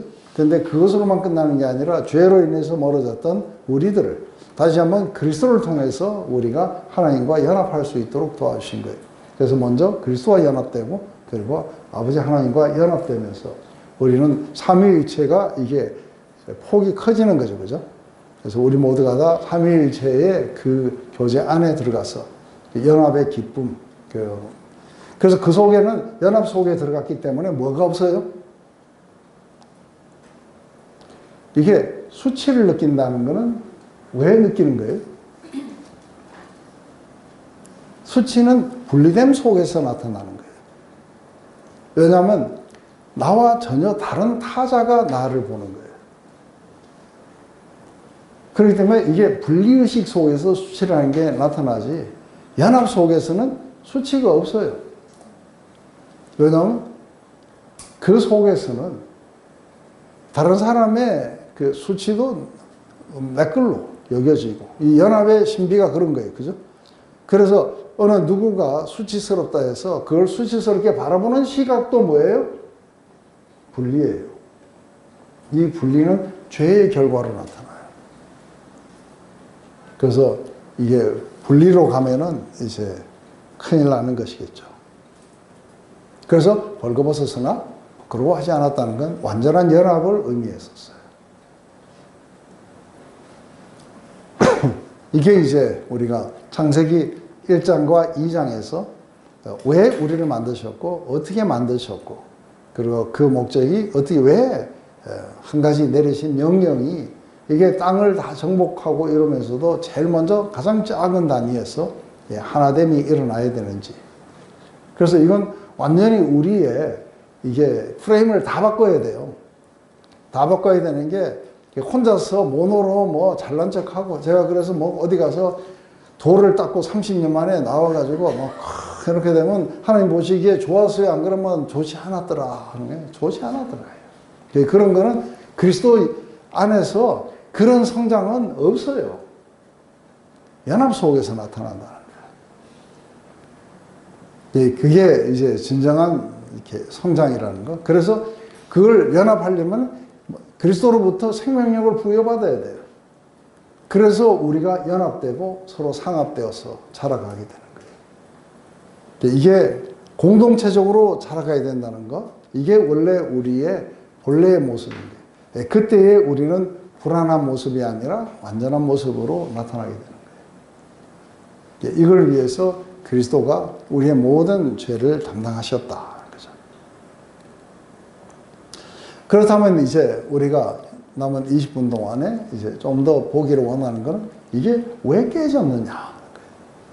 깨진 원리를 정확하게 이해를 하면은 우리가 돌아갈 수 있는 길이 뭔지도 확실하게 이해될 수 있는 거예요. 그래서 제일 먼저 우리가 알게 되는 건 좋지 않다 했던 것은 이게 도덕적으로 좋지 않았는가.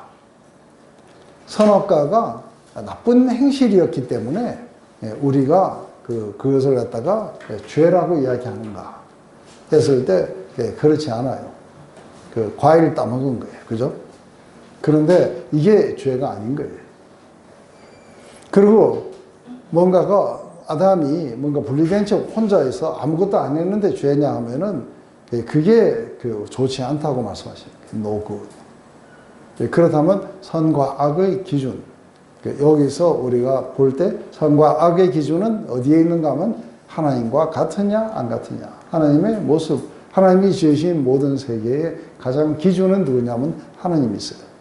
그래서 하나님과 다른 이질적인 모습을 나타낼 때 그게 죄예요. 그게 악이에요. 그래서 중요한 거는 이제 이것을 왜 이야기하느냐면 그 기준이 하나님이 되시는 거예요.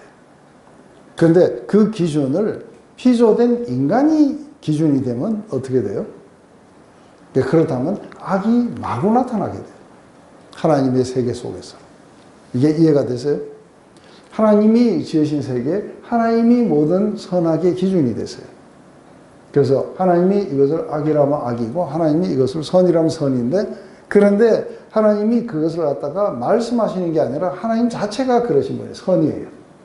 하나님 자체가 선이기 때문에 사실 하나님과 다르게 나타나면 무조건 다 악이에요.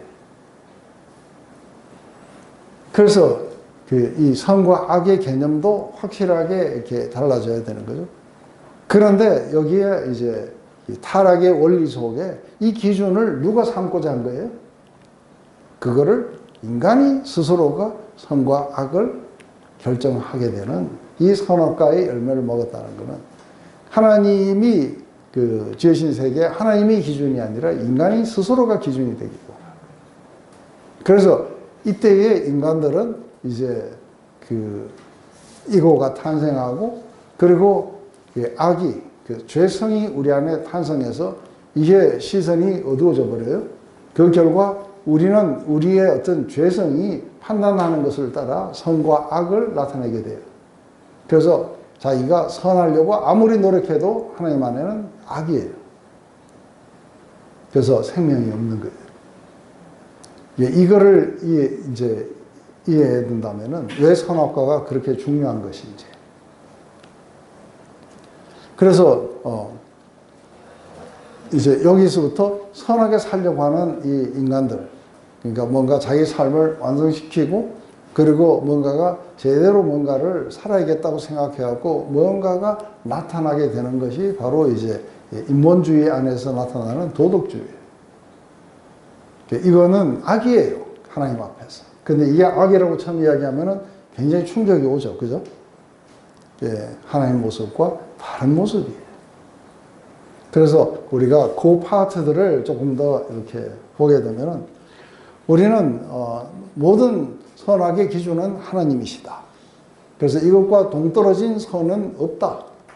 그래서 우리 그 이야기를 하는 거죠. 어떤 젊은 관원 청년이 와서 선하신 선생이요 하고 이야기할 때 인간에게는 선이라는 게 없다. 그래서 오직 하나님 한 분만이 선하신 분이시다. 그래서 선하게 되려고 하는 이게 뭐냐면 내가 어떻게 해야 영생을 얻겠습니까? 하니까 율법에 뭐라고 기록됐느냐. 그래서 이렇게 기록됐습니다. 그러면 그렇게 하라. 그런데 내가 이것을 어릴 때부터 지켰습니다. 그런데도 선에 못하더라는 거예요. 왜냐하면 그것은 하나님의 모습이 아닌 거예요. 그래서 율법주의로 아무리 자기가 지키고 노력하고 해도 하나님의 모습에 안 나타나게 돼요. 이게 이제 문제인 거죠. 그래서 이게 악의 기원은 어디서부터 왔는가 했을 때 악은 하나님이 지으신 세상에는 악은 없어요. 그런데 이게 포텐셜로 있었다는 건 뭐냐면 이게 그 속에 잠재되어 있다가 나타나게 되는 거예요. 그게 뭐였냐면 이게 자유의지예요. 자유의지는 하나님과 다른 것을 선택할 수 있도록 하는 것이 자유의지예요. 그래서 이 자유의지로 말미암아 사실은 이 자유의지라는 그 자체 안에는 자유의지가 아직도 구현되지 않을 때는 악은 안 나타나요. 그런데 자유의지가 실제로 하나님을 거부할 수 있는 그 가능성을 가지고 있기 때문에 악이 잠재되어 있다고 하는 거예요. 그래서 하나님 지으신 세상에는 악은 없었다. 그런데 아담과 하와가 다른 선택을 하면서 악이라는 게 생겨났다는 게 이해가 되세요? 그 결과가 뭐냐면 이제 악의 기원, 이렇게 굉장히 중요한 건 뭐냐면 사람들은 뭔가가 하나님의 영광에 이르려고 노력을 했다는 거죠. 하나님의 기준에 맞춰보려고 율법주의를 통해서. 그런데 못 미친 것을 악이라고 그래요. 죄라고 그래요. 그래서 완전한 하나님의 영광에 이르지 못했다 하는 것과 또 잘못된 목표로 향해 간 거예요. 이게 하나님의 모습이고 하나님이 원하시는 선이 이거다 해가지고 일로 간 거죠. 바리새인이나 도덕가나 아니면 뭐 선을 하는 사람이든 뭐든 뭐 이것은 이제 잘못된 목표로 간 거예요. 그리고 하나님의 모습의 부족한 모습, 이 두 가지가 악이라고 연결. 그래서 궁극적으로 악은 하나님과 같지 않는 게 무조건 다 악이다. 그래서 이제 중요한 게 뭐냐면 우리가 늘 하나님의 모습을 나타내기 위해서 궁극적으로 필요한 건 뭐냐면 하나님이 예수님이 오셔서 어떻게 한 것인지를 알고 뺏기는 게 아니에요. 그래서 좋은 모델인 거예요, 예수님이. 그래서 그 모델을 따라서 우리도 이렇게 살아야지 하고 이렇게 하고 이게 뺏겨갖고 그리스도를 본받는다는 것은 그 잘못된 이야기예요. 그리스도를 갖다가 우리가 본받아 그리스도가 이렇게 했으니까 우리도 이렇게 해야지 하는 게 아니라 이것은 어떻게 그러냐면 같은 형상이기 때문에 그리스도와의 교제가 필요해요. 그래서 그리스도와의 관계 안에서 나타나는 걸 우리는 자연스럽게 받아들이기 때문에 이걸 뭐라 그러냐면 우리의 어떤 상속, 유산이라고 이야기해요. 상속, 유산은 자기가 노력해서 얻는 게 아니라 관계 속에서 오는 거예요. 그래서 그리스도와의 이 관계를 통해서 그게 우리 안에 오게 될 거라는 거죠. 그러면 우리 안에는 어떤 능력이 있냐면 상대의 모습을 자기의 것으로 만드는 능력이 있어요. 그래서 우리가 어떤 집단에 소속되느냐에 따라서 그 집단에서는 서로 이게 사랑을 나누고 인격적인 교제를 나누면 서로가 통용이 되게 돼 있는 거예요. 왜냐하면 상대의 모습을 자기의 것으로 만드는 이게 어답트하는 능력이 우리 안에 있는 거예요. 그래서 우리가 나쁜 친구를 만나면 나쁘게 변할 수도 있고. 그래서 우리를 갖다가 좋게 하는 건 우리가 그걸 바라보고 뺏겨갖고 노력하는 게 아니라 그렇게 인격적으로 사랑의 교제를 나누면은 저절로 우리 안에 이게 오게 되는 거예요. 그래서 하나님이 자기 형상을 따라 했다는 것은 제일 먼저 우리가 인격적인 교제가 가능하고 그 교제를 통해서 그 대상의 모습을 자기 것으로 자연스럽게 만들어가는 이것은 교제 안에서 일어난다는 거예요. 그런데 도덕적으로 노력해가지고 그래서 공자의 모습을 보니까 이런 게 좋고 석가모니 모습을 보니까 이런 게 좋고 예수님의 모습을 보니까 이게 아주 좋은 것 같아요. 그죠? 그리고 어떤 훌륭한 사람들의 모습을 보니까 이런 게 좋다 해갖고 전부 모아가지고 자기를 건설하려고 하는 걸 이걸 뭐라 하냐면은 바벨탑이라고 해요. 우리가 우리의 힘으로 우리가 탑을 건설해서 하나님의 모습에 도달해보자. 이게 이제 모든 인본주의 안에서 일어나는 모든 노력들을 우리가 바벨탑이라고 하는 거죠. 그렇지만 실제로 그렇게 해갖고 얻어지는 게 아니라 결국 마지막에 얻어지는 건 혼잡이에요. 그래서 우리는 그렇게 해서 오는 게 아니라 누군가를 사랑하면은 그 사랑하는 대상이 말하는 거 한마디 한마디가 다 자기에게는 귀해요. 그리고 그렇게 따르고 싶고 그렇게 하고 싶어져요. 이때에 이게 우리가 사랑에 메인받아 있지만 거기에는 자유의지가 살아서 그걸 선택하게 돼 있어요. 그래서 하나님과의 관계, 그리스도와의 사랑의 관계, 이게 모든 것들을 결정해 준다는 것도 이제 여기서부터 나오게 되겠죠. 그래서 여기에 한 가지, 자기가 사랑받았다는 것, 자기가 택함을 받고 자기가 사랑받았다는 것, 그 사랑은 절대로 깨어지지 않는다는 이 확신이 없으면 교제가 왜 불안해요? 그런데 이 확신 가운데 날마다 우리는 그런 경험을 통해서 이게 강해지면 강해질수록 어떻게 돼요? 우리는 아주 스윗하게 그분을 따르고 그분을 따르는 게 우리의 최고의 가치고 즐거움으로 바뀌게 될 거예요. 그럼으로써 그분의 모습이 우리 안에 이렇게 나타나게 되고 생명이 나타나게 되고 그것으로 인해서 온 세상에 생명을 이렇게 전하게 되겠죠. 그래서 사랑으로 연합된 공동체가 1년에 한 번씩 만나갖고 되겠어요? 아니면은 이게 매일 매 순간 늘 우리의 의식 속에 있어야 됩니까? 했을 때 그것은 아주 뻔한 이야기예요. 그래서 우리가 룰을 따른다든지 안 그러면 우리가 노력한다든지 하면은 전부 이렇게 더러운 모습들이 우리 안에 나타나게 돼 있어요. 이거를 이해해야 돼요. 그래서 자기 죽음이 필요해요. 이게 이제 세상하고 완전히 다른 거예요. 이게 죽음이 와야 돼요. 그래서 우리는 율법이 아니라 뭐를 쫓아 행하는 거예요? 성령을 쫓아 행한다는 것은 바로 그 사랑을 쫓아서, 사랑의 음성을 쫓아서 우리가 살아가는 거예요. 이게 성령을 쫓아 행하라.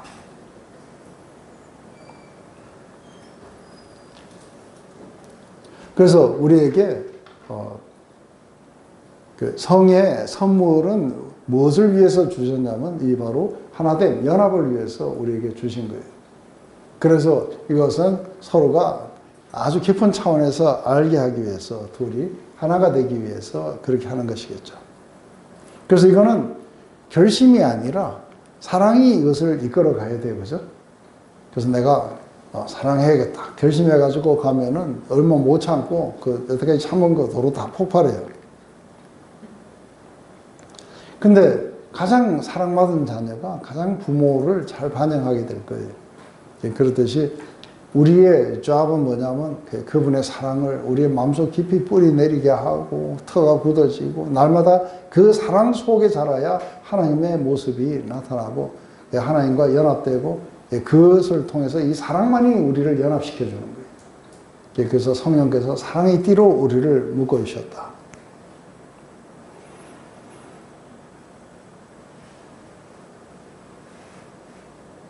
그래서 우리가 이게 모든 교리들이 이게 연결고리를 갖고 있는 게 이해되세요?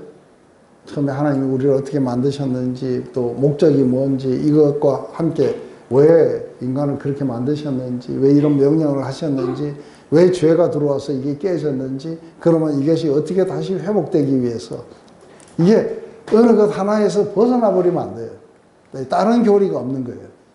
그래서 이게 다 끝까지 연결돼요. 그래서 이 연결점을 우리가 알게 된다면 우리가 삶의 목적, 우리의 부르심, 도대체 부르심의 소망이 뭘까 하면 이거하고 따로 막 생각해요. 따로 없어요. 이게 우리를 갖다가 부르신 목적인 거예요. 그래서 이 1차적인 부르심을 갖기 위해서 2차적으로 우리가 어떤 일에 우리가 헌신할 수 있겠죠. 그래서 하나님이 우리를 지으셨기에 우리는 하나님을 의존하도록 지으심을 받았다. 그래서 하나의 대전제가 오면은 우리는 거기에 따라서 부가적인 진리들. 그래서 우리는 그분을 의존해야 된다. 그리고 우리의 존재와 목적도 하나님 앞에 있다. 그래서 처음부터 끝까지 성경은 우리에게 하나님의 그 모습을 나타내려고 우리를 지으셨다는 것을 갖다가 말해요. 그래서 두 가지죠. 어떻게 지으셨는가는 그분의 모습을 나타내는 거예요.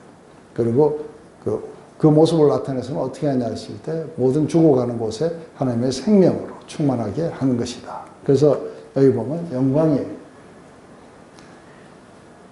창세전에 그리스도 안에서 우리를 택하셨고 우리로 사랑 안에서 그 앞에 거룩하고 흠이 없게 하시려고 그 기쁘신 뜻대로 우리를 예정하사 예수 그리스도로 말미암아 자기 아들들이 되게 하셨으니 이는 그의 사랑하시는 자 안에서 우리에게 거저 주시는 바 그의 은혜의 영광을 찬미하려는 것이다.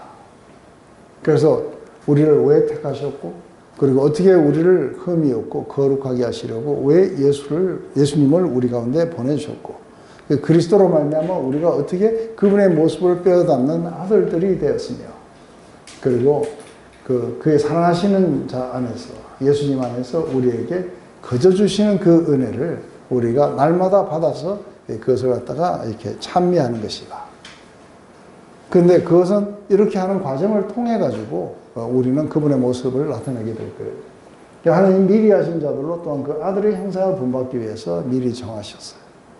그래서 이미 그렇게 정하고 아시고 정해진 사람들을 부르시고 부르신 그들을 의롭게 하시고 그리고 영화롭게 만들어 가시는 이 하나님의 모든 계획 속에 우리가 부르심을 받은 거예요.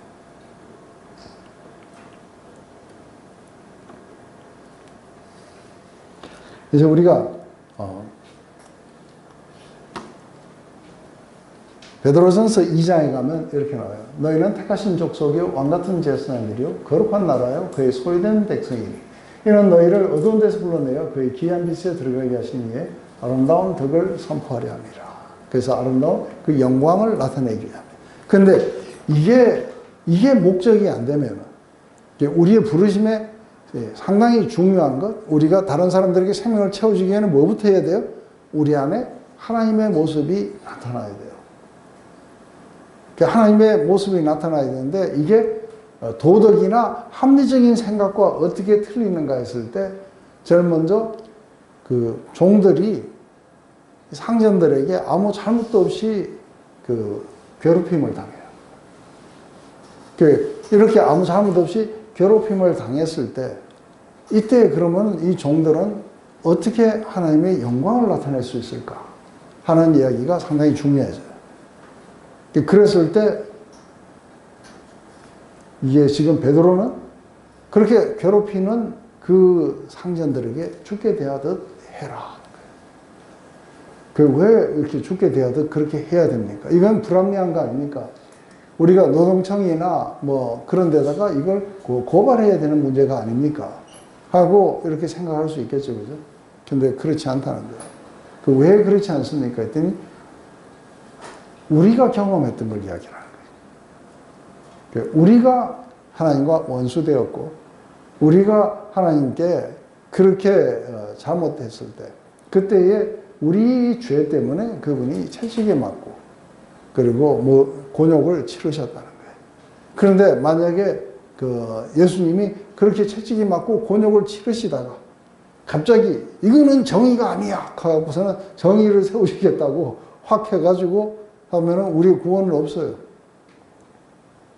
그런데 하나님이 우리 죄인들을 그분 안에 연합되게 하시려고 어떻게 하냐면 그들의 죄를 지시고 그리고 나무에 달리셨다는 거예요. 그리고 그들이 때린 그 죄 때문에 그분의 죄 때문에 맞으신 게 아니에요. 바로 우리 죄 때문에 맞으셨는데 그분은 아무 잘못도 없으셨는데 이런 일을 당하실 때 그때 거기에 대해서 반격하거나 이런 걸 하지 않으셨다는 거예요. 묵묵히 자기 몸에 지시고 십자가로 향해 가셨다는 거예요. 왜냐하면 그들에게 나음과 생명을 주기 위해서 그렇게 하셨다는 거예요. 그러면서 우리로 하여금 그 길을 따라오게 하셨다는 거예요. 발자취를 따라오게 하셨다는 거예요. 그래서 이제 상전들이 그렇게 자기를 아무 잘못도 없는데 애매하게 괴롭힐 때 어떻게 이것을 대해야 되느냐 했을 때 이제 우리가 주님과 교제를 나누면서 경험했던 것이 여기에서 리플렉트 되어 나타나는 거예요. 그랬을 때 그들을 축복하고 그들을 아주 주님 대하듯이 그렇게 해나가는 거다. 왜냐 하면 그렇게 함으로써 너희들은 하나님의 아들들이 되는 거예요. 하나님의 영광의 모습을 나타내는 거예요. 그 목적을 따라서 너희들을 그분의 택하신 백성으로 왕같은 제사장으로 너희를 불렀다는 거예요. 그렇기 때문에 이게 뭔가가 애매하게 고난을 받고 바로 이러한 것들을 생각하면서 우리가 그것을 견디면은 이는 하나님 앞에서 아름다운 거라는 거예요.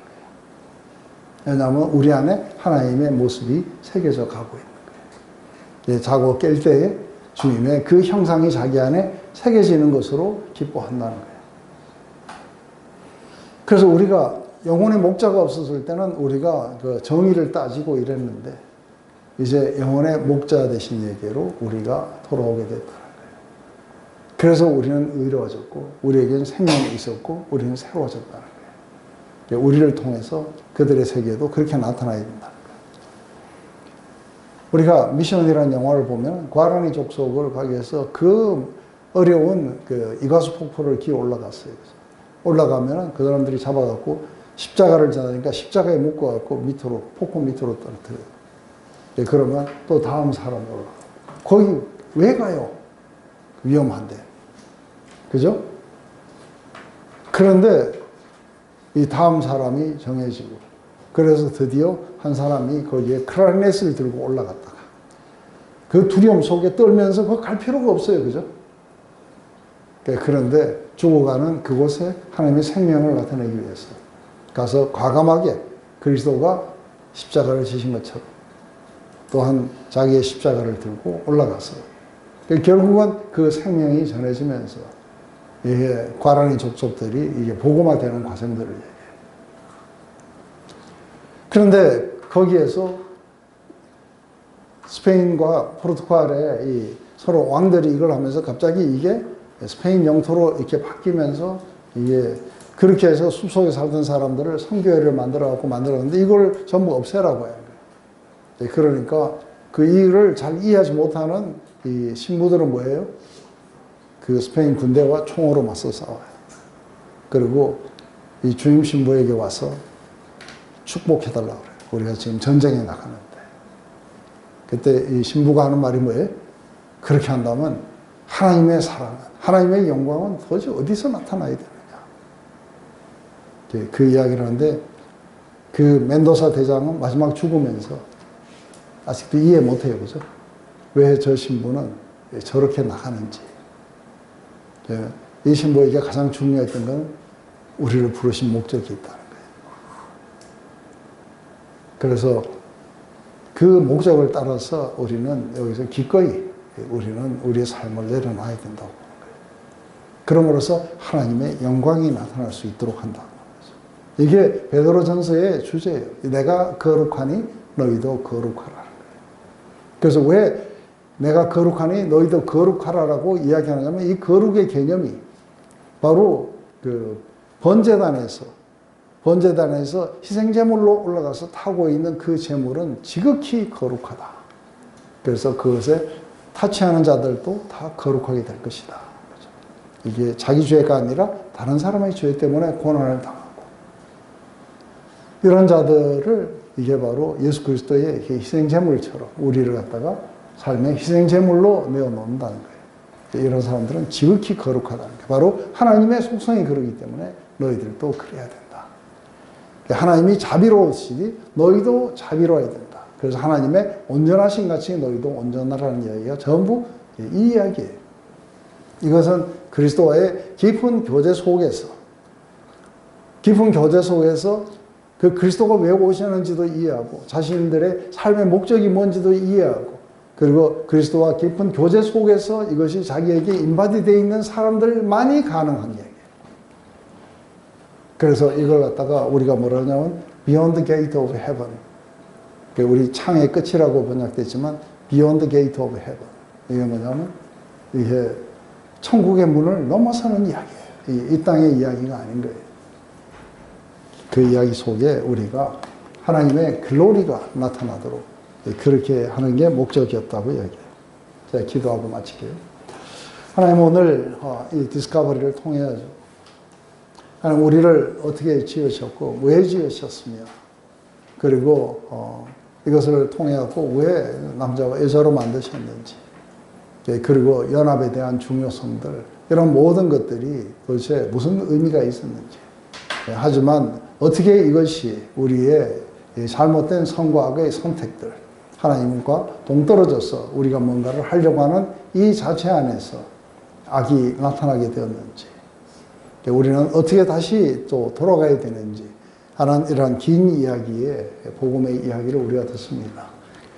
하나님 다시 한번 이러한 것들이 우리의 마음속에서 깊이 새겨져서 우리는 그리스도와의 온전히 하나됨을, 그리고 온전히 사랑 가운데서 그리스도와 온전히 하나가 되어 우리 안에 말할 수 없는 기쁨과 평강 속에 그리스도의 모습을 온 세상에 나타낼 수 있도록, 그래서 죽어가는 모든 생명들에게 우리가 생명을 나눠줄 수 있도록 축복하시옵소서. 예수님의 이름으로 기도드렸습니다. 아멘.